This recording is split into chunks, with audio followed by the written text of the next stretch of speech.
and they take over the Formula One has been fantastic. Then when the shareholder Rupa yang tak siap melihat pembalap Asia berkuasa di tahta tertinggi? Simak informasi lengkapnya sebagai berikut. Kalau lo ngaku cinta Garuda, buktikan dukunganmu dengan klik subscribe sekarang juga. Jangan mau kalah sama bocil yang udah langganan ya. Geger, bos Dorna curiga Veda Ega dijalani trik kotor hingga crash di Moto3 Belanda 2026. FIM turun tangan. Benarkah demikian? Simak hingga selesai. Namun, balapan kelas Moto3 adalah neraka yang sesungguhnya. Ketika tikungan demi tikungan dilalui dengan agresi tingkat tinggi, petaka datang menghantam. Sebuah insiden misterius di tikungan 4 menghancurkan segalanya. Apakah ini murni nasib sial? Ataukah ada sabotase dan trik kotor dari rival yang sengaja menjegal langkah sang pembalap jenius Indonesia? Kita akan bedah secara rinci, super detail, detik demi detik, bagaimana perjuangan luar biasa Veda Ega Pratama dari titik terendah hingga puncaknya. Khusus untuk Anda pecinta sejati MotoGP. Kita mundur sejenak ke hari Sabtu. Perjuangan Veda Ega di Belanda tidak dimulai dengan karpet merah. Ini adalah kisah tentang determinasi tingkat tinggi. Pada sesi praktis hari Jumat, Veda sempat mengalami kecelakaan yang melempar posisinya ke urutan ke-23. Terpuruk? Tidak dalam kamus Veda Ega Pratama. Dengan kecerdasan luar biasa, Veda dan tim mekanik Honda Tim Asia langsung melakukan evaluasi total. Mereka membedah data, mencari setiap milidetik yang hilang dan mengubah total settingan motor Hondanya. Masuk ke sesi kualifikasi 1, sirkuit Assen mulai memanas. Tantangan suhu lintasan yang berubah drastis tidak membuat fokus Veda goyah. Menggunakan ban lama, Veda secara cerdas mencatatkan waktu fantastis 1 menit 41.090 detik. Posisi ketiga diamankan, tiket emas menuju Q2 berada di tangan. Ngerinya, taktik brutal diperlihatkan Veda di Q2. Tanpa membuang waktu, langsung tancap gas di menit-menit awal menggunakan ban bekas yang sama dari sesi Q1. Hasilnya gila. Veda langsung menembus waktu terbaik kedua dengan catatan luar biasa. 1 menit 40.690 detik. Kecepatan brutal ini mengunci posisi start ke-7 di barisan ketiga. Sebuah modal yang sangat mematikan untuk bertempur di hari Minggu. Minggu sore waktu Indonesia Barat, 20 lap neraka dimulai. Begitu lampu merah padam, raungan mesin Moto3 memecah keheningan Assen. Veda Ega memulai jalannya balapan dari grid ketiga yang sangat krusial. Lap pertama langsung menyajikan gesekan yang super ketat. Akibat padatnya rombongan, posisi Veda sempat melorot ke urutan ke-9. Banyak penonton layar kaca mulai panik, tapi Veda tetap tenang dan membaca situasi dengan insting predator lintasan yang sangat tajam. Memasuki lap kedua, petaka mulai memakan korban. Alvaro Carpe, jagoan andalan KTM, harus mandil lebih cepat setelah menabrak ban belakang pembalap lain. Kecelakaan hebat itu menghancurkan kaca visor motornya. Di tengah kekacauan tersebut, Veda melihat celah. Secara cerdas, Veda menyalip Brian Uriarte dan terus memburu Adrian Fernandez yang mencoba melarikan diri di depan. Lap ketiga, ini dia momentum emas. Veda Ega Pratama mengeluarkan kemampuan terbaiknya. Dengan gaya balap yang sangat agresif namun terukur, Veda merangsek naik ke posisi kelima, lalu tanpa ampun menusuk masuk ke zona podium di posisi ketiga. Kecepatan brutal motor Honda Tim Asia-nya tak mampu dibendung oleh barisan pembalap Eropa.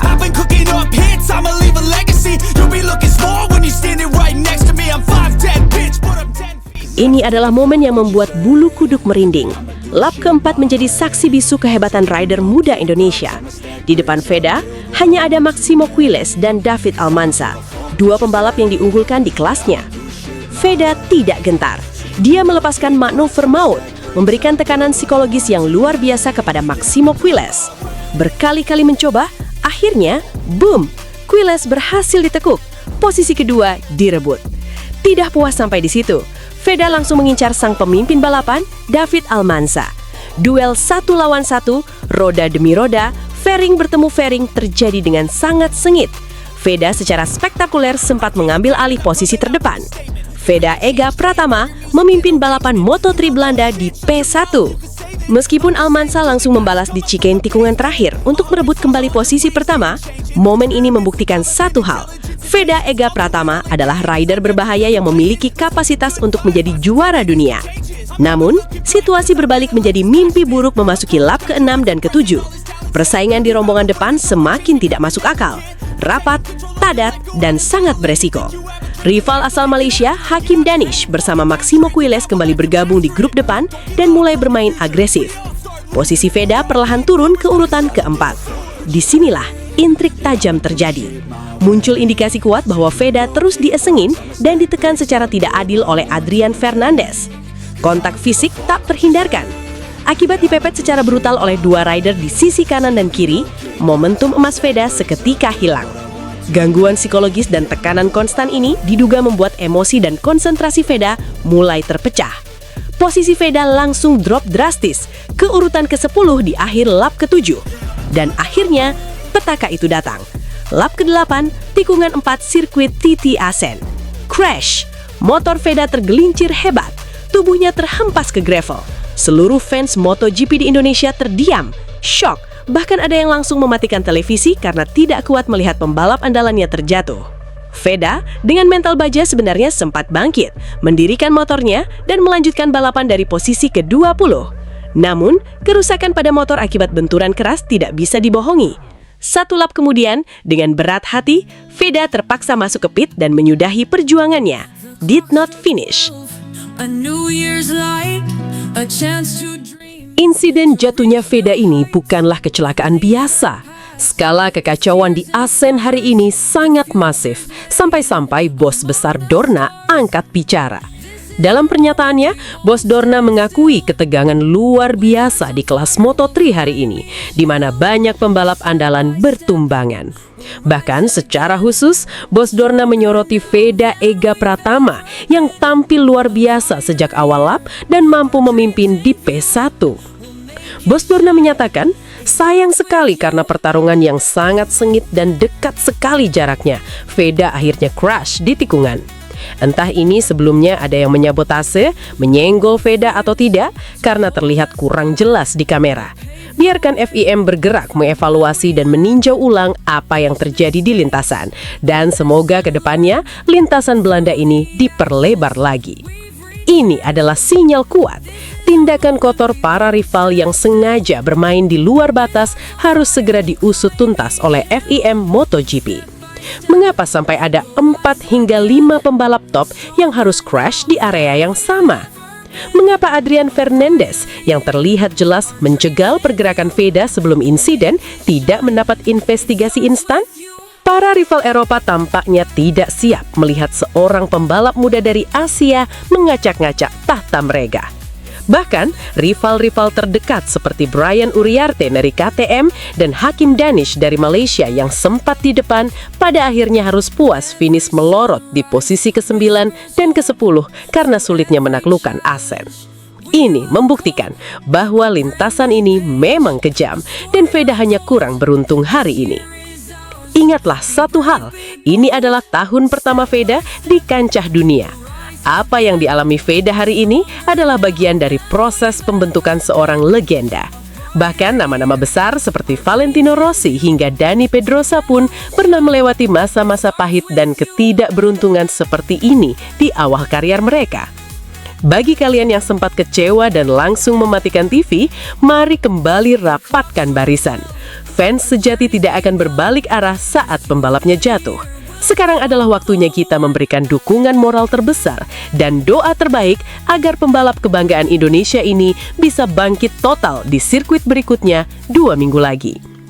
Apapun hasil hari ini, kecepatan brutal dan kecerdasan Veda Ega Pratama telah membuktikan bahwa Indonesia memiliki rider berbahaya kelas dunia. Tetap semangat Veda, kembali lebih kuat dan sikat para rival di balapan selanjutnya. Sampai jumpa di pembahasan MotoGP berikutnya. Salam kejuaraan. But I've known you too long, it hurts to watch your blue eyes fade to gray as you fade away, as you fade away. Yeah, I'm about to fade away. Cause every time I wake up I feel like it's Monday. Something's going wrong with all the chemicals up in my brain. All of a sudden I don't look at anything the same way. Gotta build up of my thoughts sitting in an ashtray. I'm sorry that I'm so inconvenient, okay. Just let me be me and I'll stay out of your way. I can see the way you look at me, I'm such a disgrace. I never really asked to be brought into this place. You wanna love me? Well then baby have a taste. All the highs and the lows, no you'll never.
Kalau lo ngaku cinta Garuda, buktikan dukunganmu dengan klik subscribe sekarang juga.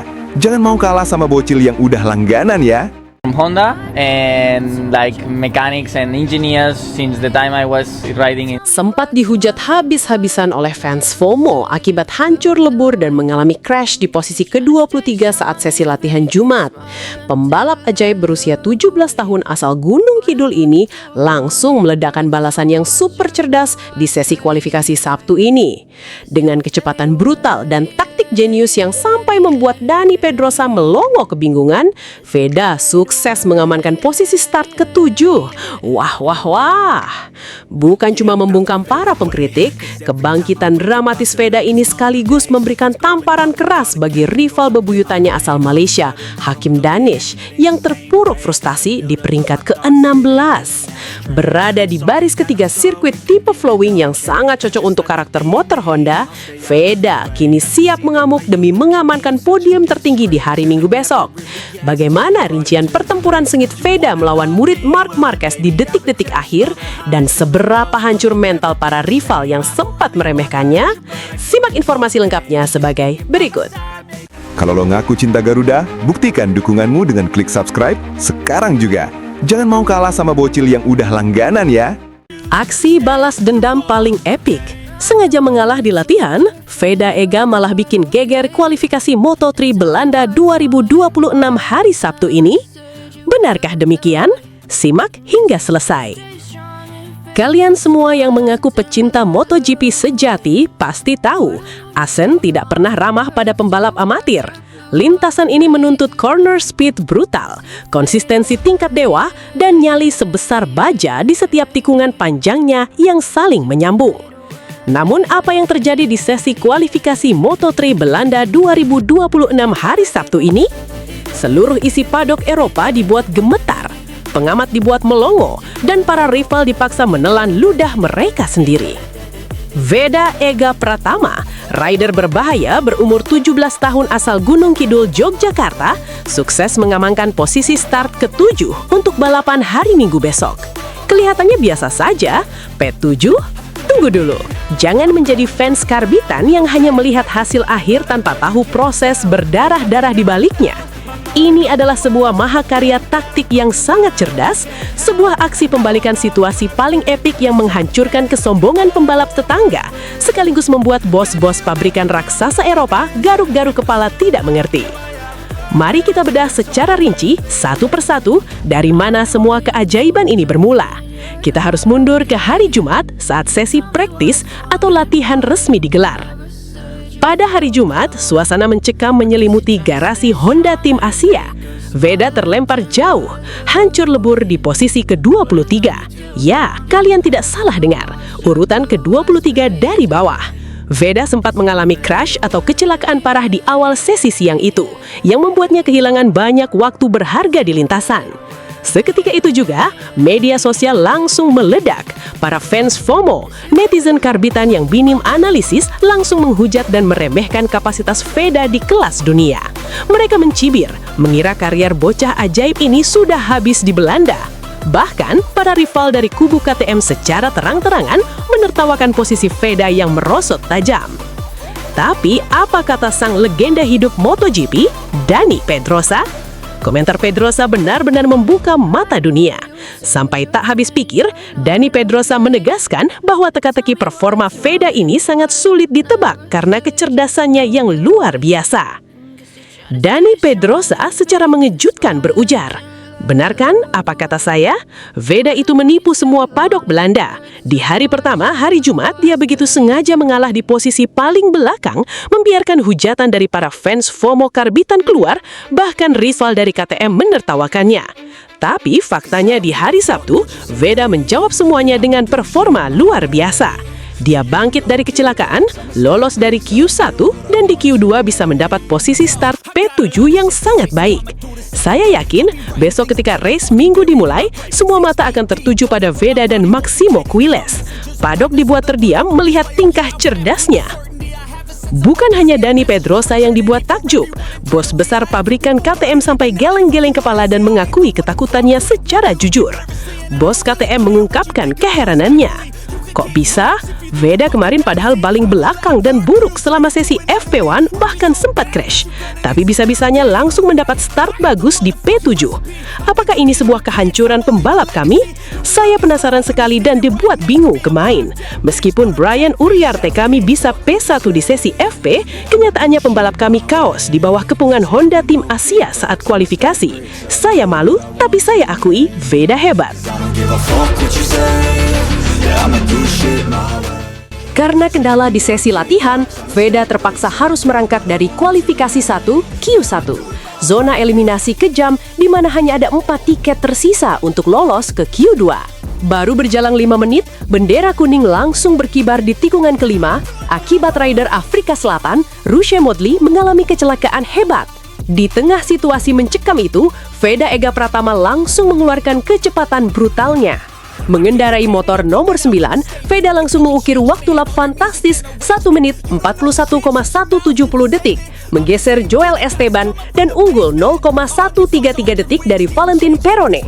Tak puas sampai di situ, Veda mempertajam catatan waktunya menjadi 1 menit 41,090 detik sebelum kembali ke pit lane untuk menghemat ban.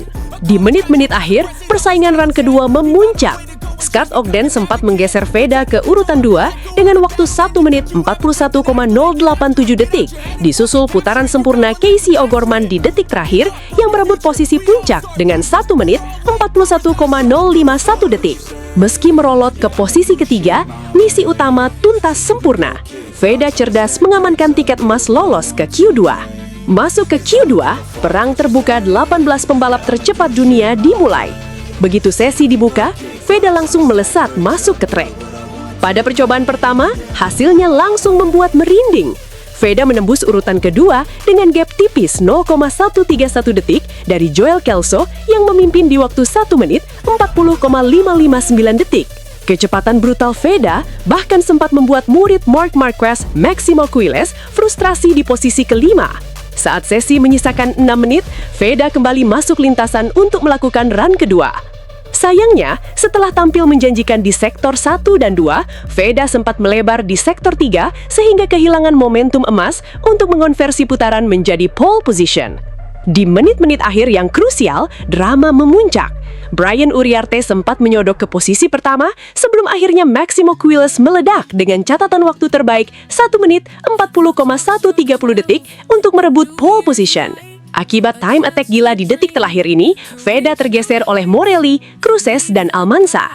Veda harus puas mengakhiri kualifikasi di urutan ke-7 dengan catatan terbaiknya 1 menit 40,0690 detik. Start dari baris ketiga adalah modal yang sangat mengerikan untuk perang hari Minggu besok. Step by step, we'll rise again, stronger now than... Nah, sekarang mari kita bicara tentang rivalitas panas yang sesungguhnya. Kalau performa cerdas Veda di P7 dianggap sebuah keberhasilan besar setelah bangkit dari kecelakaan, mari kita tengok apa yang terjadi pada rival bebuyutannya dari Malaysia, Hakim Danish. Ini adalah bagian paling memalukan dan menggelikan sepanjang akhir pekan ini di ASEAN. Sebelum kualifikasi dimulai, kubu Hakim Danish dan para fans setianya dari Malaysia bertingkah sangat sombong di media sosial. Mereka sesumbar mengejek Veda yang terpuruk di posisi ke-23 saat latihan, sementara Danish dengan bangganya bisa langsung lolos otomatis ke Q2 tanpa harus melewati rintangan Q1. Mereka meremehkan mentalitas bertarung pembalap Indonesia. Tapi roda berputar sangat cepat di atas aspal Eropa. Di saat Veda menunjukkan kelasnya sebagai rider berbahaya yang mampu membaca situasi dengan cerdas, Hakim Danish justru tertekan hebat di Q2. Sempat merangsek ke posisi 8 di awal sesi, Danish perlahan-lahan melorot, panik dan kehilangan arah di atas motornya sendiri. Hasil akhirnya apa? Sangat kontras dan menampar muka mereka sendiri. Hakim Danish terjerembab di peringkat ke-16 dengan catatan waktu 1 menit 41,130 detik. Selisihnya sangat jauh dari Veda. Catatan waktu terbaik Danish di Q2 bahkan lebih lambat daripada catatan waktu Veda saat masih di sesi Q1. Sungguh sebuah tamparan keras yang seketika membuat para fans Malaysia yang sok tahu itu langsung terdiam seribu bahasa, mingkem, dan tidak berani lagi memunculkan batang hidungnya di kolom komentar. Kesombongan mereka runtuh total oleh kecerdasan taktik seorang Veda Ega Pratama. Jangan pernah melupakan satu fakta penting ini. Veda datang ke ASEAN dengan membawa modal memori indah dan kepercayaan diri yang sedang meledak-ledak. Veda bukan orang asing di sirkuit ini. Pada tahun 2024 lalu di ajang Red Bull Rookies Cup, Veda sudah pernah mencicipi kegilaan sirkuit ASEAN. Hasilnya saat itu sangat impresif. Memulai balapan dari posisi buncit ke-12, Veda mampu melakukan comeback luar biasa untuk finish ke-4 di race 1 dan finish ke-7 di race 2. Ditambah lagi, pada seri sebelumnya di sirkuit Brno, Ceko, Veda baru saja mempertontonkan sebuah masterclass balapan kelas dunia. Start dari posisi ke-20, Veda mengobrak-abrik barisan pertahanan Eropa, menyalip 15 pembalap di depannya hingga berhasil finish di urutan ke-5 sekaligus memecahkan rekor lap tercepat di Ceko. Saat ini, Veda bertengger kokoh di peringkat ke-6 klasemen sementara MotoGP, sekaligus memegang status sebagai penantang terkuat kedua dalam perebutan gelar bergengsi Rookie of the Year musim ini. Satu hal yang wajib dipahami oleh para pengamat amatir dan pemuja hasil instan, sirkuit ASEAN ini adalah lintasan dengan tipe flowing sejati. Karakter sirkuit yang mengalir deras dengan tikungan-tikungan panjang yang saling menyambung erat ini adalah makanan empuk alias sangat cocok untuk karakteristik motor Honda yang dinaiki oleh Veda. Disinilah kelincahan, corner speed brutal, dan ketenangan seorang pembalap diuji sampai batas maksimal. Dan Veda punya semua ramuan itu di dalam darahnya untuk meraih podium kali ini. Sekarang pertanyaan besarnya, buat para fans FOMO, netizen karbitan yang kemarin bermulut besar, yang kerjaannya cuma bisa ngata-ngatain Veda dan meremehkan Honda saat sesi latihan bebas, kemana sekarang batang hidung kalian? Di mana suara-suara sumbang yang kemarin menyebut Honda sudah habis dan Veda kehilangan taringnya? Begitu Veda mengeluarkan magis kecerdasannya di kualifikasi dan mengamankan posisi start ke-7, kalian semua langsung lenyap di telan bumi. Itulah bedanya pecinta pecinta MotoGP sejati dengan fans musiman. Pecinta sejati tahu kapan harus percaya pada proses dan kapan taktik sedang dimainkan. Mari kita simpan semua energi positif kita kawal dan kita tunggu hari Minggu keramat besok. Saat lampu start padam di Asen, mari kita bersatu memberikan dukungan penuh, doa terbaik dan semangat membara untuk Veda Ega Pratama. Semoga sirkuit flowing ini menjadi saksi sejarah runtuhnya dominasi Eropa dan Veda bisa mendapatkan kakinya di atas podium kehormatan Asen 2026. Gaspol Veda, tunjukkan pada dunia bahwa Indonesia bukan mental tempe. Semangat Veda!